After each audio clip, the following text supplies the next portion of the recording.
হান্ডি শব্দটি মূলত হিন্দি ভাষা থেকে এসেছে। ভারতীয় উপমহাদেশের তামা বা মাটির তৈরি এটি সাধারণত একটি রান্নার পাত্র। এটি ভারত, বাংলাদেশ এবং পাকিস্তানে ভীষণ জনপ্রিয়তা লাভ করেছে। নমস্কার, আমি রিঙ্কু। আমার এই ছোট্ট চ্যানেলে তোমাদের সকলকে স্বাগত। আজ তৈরি করব হান্ডি চিকেন। তার জন্য এখানে নিয়ে নিয়েছি মোটামুটি আমি 1 কিলো মতন মুরগির মাংস। আর এখানে দেখো আমি নিয়ে নিয়েছি ধনিয়া বাটা, জিরে বাটা, সামান্য আদা বাটা, রসুন বাটা এবং আস্ত রসুন এবং রসুনের কোয়া। আর এখানে পেঁয়াজের পরিমাণটা কিন্তু বেশ অনেকটাই লাগবে। তো এখানে কিন্তু পেঁয়াজটা আমি মোটামুটি 1 কিলো মাংসর জন্য আমি 500 মতন পেঁয়াজ এখানে নিয়ে নিয়েছি। তোমরা চাইলে কিন্তু এর থেকে একটু কমও ব্যবহার করতে পারো, তবে এটার কিন্তু মেইন পেঁয়াজটা কিন্তু পেঁয়াজের জলেই এটা রান্না হবে। তো সেই কারণে কিন্তু এখানে পেঁয়াজের পরিমাণটা একটু বেশি আমাদের লাগছে। আর এখানে দেখো মাংসটাও নিয়ে নিয়েছি এবং এখানে দিয়ে দিচ্ছি পেঁয়াজ কুচি। তো পেঁয়াজটাকে বেশ জিরি করে কেটে নিয়েছি আমি এবং অল্প কিছু রেখে দিয়ে বাদবাকি সমস্ত পেঁয়াজটা কিন্তু এখানে দিয়ে দিচ্ছি। আর এখানে দিয়ে দিচ্ছি ধনিয়া বাটা, জিরে বাটা, আদা বাটা, রসুন বাটা। এখানে কিন্তু তোমরা গুঁড়ো মশলাটাও ব্যবহার করতে পারো। তো যেহেতু আমরা ঘরোয়াভাবে রান্না করছি সেই কারণে কিন্তু আমি এগুলোকে বেটে নিয়েছি। আর এখানে দিয়ে দিচ্ছি কিন্তু বেশ কিছু রসুনের কোয়া। এটাতে কিন্তু স্বাদটা অনেক ভালো আসে, তোমরা অবশ্যই এখানে দেওয়ার চেষ্টা করো। আর এখানে দিয়ে দিচ্ছি সামান্য পরিমাণে কাশ্মীরি লাল লঙ্কার গুঁড়ো। আর এখানে দিয়ে দিচ্ছি কাঁচা লঙ্কা। এখানে কিন্তু আমি নর্মাল লঙ্কার গুঁড়ো এখানে সামান্য পরিমাণে ব্যবহার করেছিলাম। আর এখানে হাফ চামচ মতন আমি গোলমরিচের গুঁড়ো ব্যবহার করছি। আর 1 চামচের মতন আমি এখানে ব্যবহার করছি গরম মশলার গুঁড়ো। আর এখানে দিয়ে দিচ্ছি পরিমাণ মতো নুন। এখানে নুনটা কিন্তু অবশ্যই ঠিকঠাক করে দিতে হবে, তার কারণ এখানে কিন্তু আমরা একবারেই দিয়ে দেব, পরে কিন্তু আর দেয়া যাবে না। তো সেই কারণে আমরা কিন্তু নুনটাকে বা হলুদ বা নুনটাকে আমরা কিন্তু একটু মেপে ঝুপেই দেব। আর এখানে দিয়ে দিচ্ছি কিন্তু গরম তেল। তোমরা কখনো এখানে কাঁচা তেলটা ব্যবহার করার চেষ্টা করো না। এখানে তেলটাকে হালকা করে আমরা গরম করে নিয়েছিলাম। গরম করে সেই গরম তেলটা এখানে দিয়ে এবার কিন্তু খুব সুন্দর করে এটাকে মেখে নিতে হবে। এই হান্ডি চিকেনটার কিন্তু এই ম্যারিনেশন করাটা ভীষণই জরুরি এবং খুব সুন্দর করে এটাকে কিন্তু কোনো চামচ দিয়ে মাখলে এতটা সুন্দর হবে না যতটা সুন্দর না তুমি হাত দিয়ে মাখতে পারবে। তো এখানে হাত দিয়ে কিন্তু দেখো খুব সুন্দর করে আমি এখানে মেখে নিচ্ছি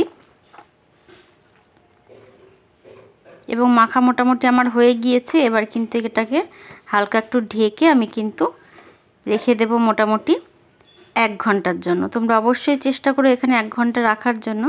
এবার ঘন্টাখানেক পরে দেখো আমরা আবার ঢাকনাটা খুলে নিয়েছি। এবার মাংসটা কিন্তু অনেকটাই সফট হয়ে গিয়েছে। এই পর্যায়ে কিন্তু আবারও একটু মেখে নেব। মাখতে মাখতে কিন্তু মাংসটা একদম সুন্দরভাবে নরম হয়ে যাবে। তো অবশ্যই তোমরা খুব সুন্দরভাবে এটাকে সুন্দর করে মেখে নিও। যারা এই ভিডিওটি ফেসবুক থেকে দেখছো তারা অবশ্যই লাইক, কমেন্ট, শেয়ার করে দিও এবং যারা ইউটিউব থেকে দেখছো তারা সাবস্ক্রাইব করে চ্যানেলটির পাশে থেকো। এবং এখানে দেখো গ্যাসে কিন্তু আজকে কিন্তু আমি গ্যাসেই করছি। তো গ্যাসে একটি মাটির হাঁড়ি আমি এখানে দিয়ে দিয়েছি আর দিয়ে দিচ্ছি এখানে কিন্তু কিছুটা পরিমাণে তেল। তোমরা কিন্তু অবশ্যই সারা রাত মাটির হাঁড়িটা জলের মধ্যে ভিজিয়ে রেখো, নাহলে কিন্তু ফেটে যাওয়ার অনেকটা সম্ভাবনা থাকে। তো আমিও কিন্তু মাটির হাঁড়িটাকে ভিজিয়ে রেখে দিয়েছিলাম। তো এবার কিন্তু গ্যাসে দিয়ে আমি কিন্তু বেশ কিছুটা তেল দিয়ে দিয়েছি আর দিয়ে দিচ্ছি জিরে, শুকনো লঙ্কা এবং তেজপাতা। মাটির হাঁড়িটা অবশ্যই তোমরা একটু মোটা ধরনের নেওয়ার চেষ্টা করো। আর এখানে দিচ্ছি গরম মশলা, দারুচিনি, এলাচ, লবঙ্গ এবং কিছুটা পরিমাণে গোলমরিচ। সব কিছু কিন্তু আমি এবার দিয়ে হালকা হাতে নেড়ে নেব এবং এটাকে সামান্য একটু ভেজে নেব আমরা। এবার দিয়ে দিচ্ছি বাকি যে পেঁয়াজটা আমরা রেখেছিলাম সেই পেঁয়াজটা এখানে দিয়ে আমরা কিন্তু সুন্দর করে ভেজে নেব। এটি মূলত কয়লার আগুনেই রান্না করা হয়। তো যেহেতু আমাদের সবার বাড়িতে কয়লা অ্যাভেলেবেল থাকে না, তো সেই কারণে আমরা কিন্তু আজকে গ্যাসেই তৈরি করে নিচ্ছি এবং একটু সাবধানে কিন্তু গ্যাসে তৈরি করে নেব। এখানে দেখো পেঁয়াজটা মোটামুটি আমার ভাজা হয়ে গিয়েছে। হালকা নেড়ে চেড়ে গ্যাসটাকে কিন্তু একদম লোতে রেখে কিন্তু আমরা এই রান্নাটা করে নেব। এবার কিন্তু ম্যারিনেশন করার যে চিকেনগুলো ছিল সেই চিকেনগুলো কিন্তু আমি এবার দিয়ে দেব। ভিডিওটি ভালো লাগলে লাইক, কমেন্ট, শেয়ার করে দিও এবং তোমরা কে কীভাবে হান্ডি চিকেন তৈরি করো সেটাও কমেন্টে জানাতে পারো। তো দেখো এখানে মোটামুটি আমার 1 কিলো মতন চিকেন ছিল, সেটা সম্পূর্ণটা মোটামুটি আমার দেওয়া হয়ে গিয়েছে। এবং এইভাবে কিন্তু সুন্দর করে বসিয়ে দেব। আর এখানে আমি দিয়ে দিচ্ছি কিছুটা পরিমাণে আলু। তোমরা কিন্তু আলুটা চাইলে নাও দিতে পারো। তো আমার বাড়িতে যেহেতু বাচ্চা আছে, তো সেই কারণে আমি এখানে আলুটা ব্যবহার করেছি। তোমরা আলুটা নাও ব্যবহার করতে পারো। এখানে সব কিছু দিয়ে এখানে দিয়ে দিচ্ছি একটি গোটা রসুন। এবার কিন্তু কিছুটা আটা আমি কিন্তু হাঁড়ির মুখে এইভাবে লাগিয়ে দেব। এটাতে কিন্তু কোনো জল ব্যবহার করা হবে না। এটাতে কিন্তু যে পেঁয়াজটা আমরা ব্যবহার করেছি, সেই পেঁয়াজটা গলে যে জলটা বের হবে, সেই জলেই কিন্তু পুরো চিকেনটা রান্না হয়ে যাবে। আর যেহেতু আমরা এটাকে একদম সিল করে ঢেকে দেব, সেই কারণে কিন্তু আর জল শুকানোরও কোনো চান্স থাকবে না। তো সেই কারণে কিন্তু এটা কোনো সমস্যাই হবে না রান্না করতে। তো দেখো এইভাবে একটা ঢাকনা দিয়ে আমি কিন্তু সুন্দর করে এটাকে বন্ধ করে দিচ্ছি।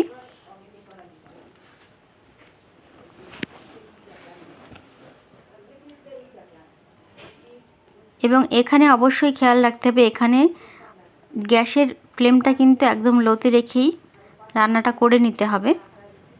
আর তোমরা যদি কাঠের উনুনে তৈরি করতে চাও, তাহলেও কিন্তু এটা একদম লো আছে রান্না করে নিতে হবে। এইভাবে কিন্তু মোটামুটি আমি 10টা মিনিট রেখে দিয়েছিলাম। তারপরে কিন্তু আমি হালকা হাতে একটু খুলে নিচ্ছি, কারণ আগেই বলেছি এই রান্নাটা মূলত কয়লার আগুনে হয়।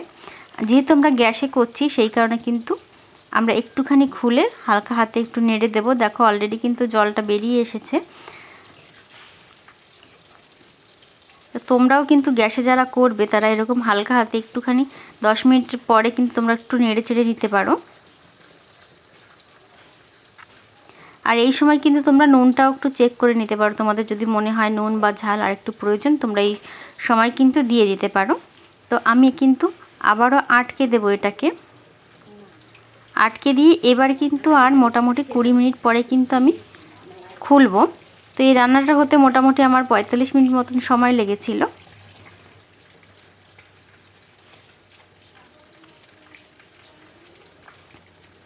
এখানে দেখো মোটামুটি আবার সুন্দর করে, এবার দেখো আটাগুলো কিন্তু পুরো শুকিয়ে গেছে এবং আমি কিন্তু ধরতে পারছি না, এতটা গরম হয়ে গিয়েছে।